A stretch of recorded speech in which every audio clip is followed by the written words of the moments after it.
حضرت غوث پاک جیلانی، حضرت اللہ اکبر، آپ فرماتے ہیں میرا قدم لگے تو اللہ لوگوں کو ولایت عطا فرماتا ہے۔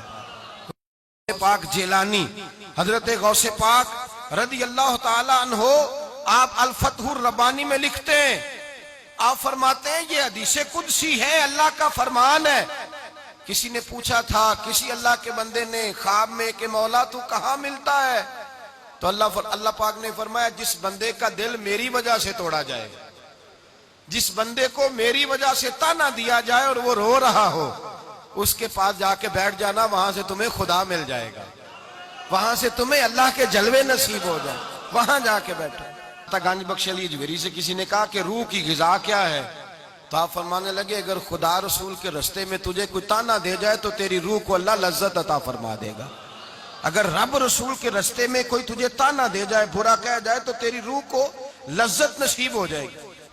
بہت بڑا نام ہے امام اعظم ابو حنیفہ کا۔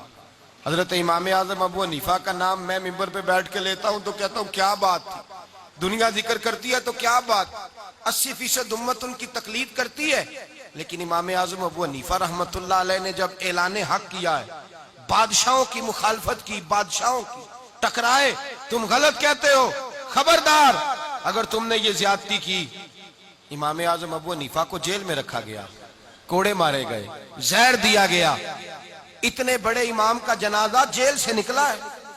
حضرت امام مالک رحمت اللہ علیہ مسجد نبی کے امام تھے، لوگ پھولوں کی سیج پہ وقت گزارنا چاہتے ہیں، او بھائی یہ پھولوں کی سیج نہیں ہے، یہ تو چڑھے آتے دار بھی نہیں، یہ تو وکیا عشق بازار بھی نہیں، ایڈا سستا سودا پیار بھی نہیں، تے ایڈا سوکھا لبدا یار بھی نہیں، کئی جنگل گانے پیندے نے، کئی دوزخ لنگنے پیندے نے، جو اس ملوں بھی مل جاوے، ایڈو سستا ہور بپار بھی نہیں، تے کچھ سمجھنا آوے لوکانو، او کادے نال شہید کرے، ڈٹھی یار دے ہاتھ تلوار بھی نہیں، پر او دا خالی جاندہ وار بھی نہیں۔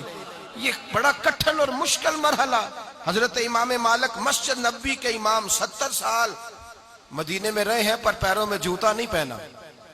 مدینہ منورہ میں جہاں لکھا ہے یہ حدود حرم ہے، اس کے اندر خانہ پیشاب نہیں کیا، گھوڑا رکھا تھا، باہر جاتے وہاں جا کے پیشاب کر کے آتے، اس قدر زیادہ تقوی والے بزرگ ہیں۔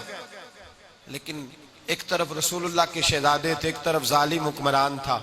امام مالک نے فرمایا تو ظالم ہے اور میرے مصطفیٰ کے شہزادے پہ ظلم نہ کر۔ ایک سید کی حمایت کی پاداش میں امام مالک کی اس نے داڑھی منڈوا دی، امام مالک کو گدھے پہ بٹھایا اور کہنے لگا اب لوگوں کو جب پتا چلے گا نا کہ یہ جو امام بنا پھرتا تھا گدھے پہ بیٹھا تو پھر سمجھ آئے گی۔ امام مالک فرمانے لگے، کہنے لگا جو جو پہچان گیا نا امام مالک ہے وہ پھر دوبارہ تیرے پیچھے نہیں لگے گا۔ امام صاحب فرمانے لگے تو مجھے بٹھا تو صحیح۔ جب بیٹھ گئے گدھے پہ تو فرمانے لگے لوگوں ادھر آؤ، دیکھو دیکھو میں وہ نہیں ہوں، میں امام مالک ہوں، مجھے دیکھو۔ فرمایا تو کہتا تھا نا جو دیکھے گا میں خود لوگوں کو بتاؤں گا کہ میں امام مالک ہوں، اور میرے ساتھ یہ جو سارا کچھ ہو رہا ہے یہ دنیا داری کی وجہ سے نہیں ہو رہا، یہ رسول اللہ کی اولاد کی محبت کی وجہ سے ہو رہا ہے۔ نبی میں امام مالک ہوں، دیکھو میں وہ ہوں جو کل تک یہاں امام تھا، خطیب تھا، میرے پیچھے لوگ مسجد نبی میں نمازیں پڑھتے، جمعے پڑھتے تھے، آج میرا یہ حال ہے، آؤ دیکھو۔ امام صاحب فرماتے قسم اللہ کی عزت کی، پہلے اگر 10,000 بندہ مجھے سلوٹ کرتا تھا تو اس کے بعد 50,000 کرنے لگ گیا۔ فرماتے ہیں میرے دروازے پہ رش ختم نہیں ہوتا تھا، رش ختم نہیں ہوتا تھا۔ مجھے آج سمجھ آئی آج کہ نفل پڑھنے سے اتنی توانائی نہیں ملتی، عبادتیں کرنے سے اتنے درجے نہیں ملتے، ذکر فکر نوافل کثرت اعتکاف اتنا کچھ نہیں نوازتے۔